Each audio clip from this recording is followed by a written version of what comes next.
Vamos fazer então uma retomada breve do que nós já vimos. Nós vimos que a revelação é do Deus Todo-Poderoso, e essa revelação do Deus Todo-Poderoso é apresentada ao seu povo pelo mediador. O mediador é o Senhor Jesus Cristo, por isso a revelação que chega a nós é chamada de revelação de Jesus Cristo. É da parte do Deus eterno, a Trindade, mas ela é manifesta pelo mediador, em Jesus. E Jesus Cristo manda então o seu anjo comunicar isso a João. Já vimos ao longo das nossas aulas anteriores que muitas vezes é o próprio Senhor Jesus quem se comunica com o seu profeta, mas também muitas e muitas vezes é o anjo que está diante do profeta João, que é o mesmo que é o apóstolo, que é o mesmo que é o discípulo João, o autor do Evangelho, o autor das epístolas 1ª, 2ª e 3ª João, é o mesmo autor do Apocalipse. Então, tanto o anjo do Senhor, nesse sentido, o mensageiro do Senhor, quanto o próprio Senhor Jesus, em muitas oportunidades, comunicam a João, e ele então tem a determinação de escrever. Ele escreve, e isso se continua com as igrejas, com aquele que lê, e hoje nós vamos ver que essa relação daquele que lê se refere muito especialmente a um personagem, a um participante da igreja, e aquele que ouve a leitura do texto. Então isso resume os 3 primeiros versos. Depois nós vimos no versículos 4 até o 6, então nos versículos 4 a 6 a gente vê a menção à Trindade, ao Pai, aquele que é, que era e que há de vir, ao Espírito, mencionado como os 7 Espíritos de Deus, e ao Senhor Jesus Cristo. E ao Senhor Jesus Cristo, então, a natureza humana da pessoa divina do Filho. E faz as observações quanto às características do Filho e faz também a adoração ao Filho. A seguir, no versículo 7, nós vimos que ele, o Filho, vem sem demora. E vem logo o Senhor Jesus, por sua graça, nos resgatar. E depois nós gastamos um bom tempo no nosso encontro da semana passada, verificando o versículo 8 e identificando o Alfa e o Ômega com a Trindade.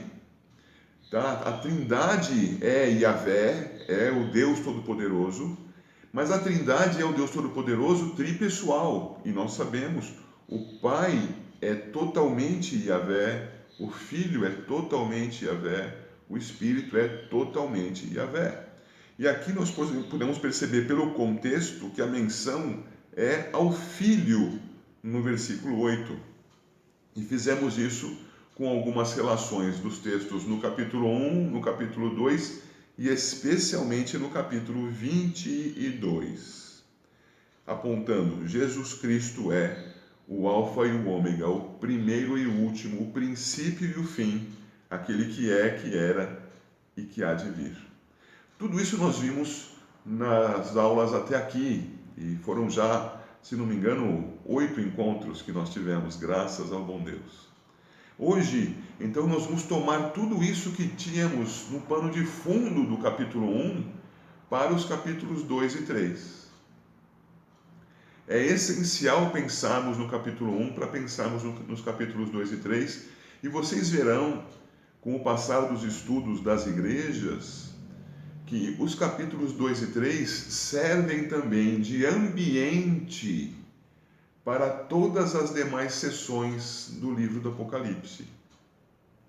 Já vamos mencionar sobre isso também.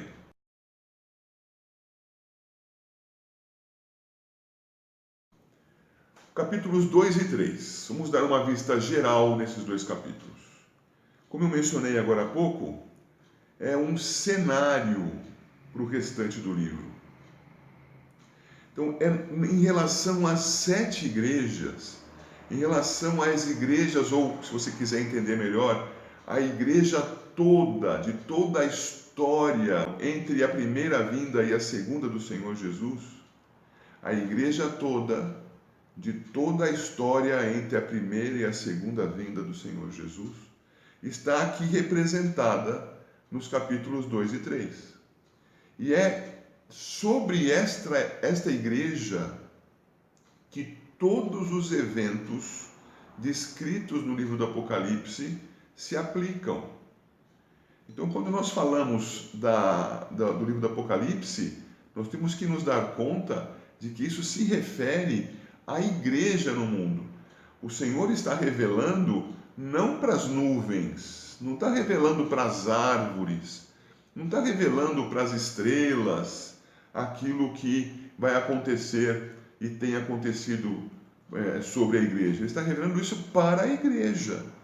Então, se o Senhor é quem revela, a igreja é a destinatária da revelação.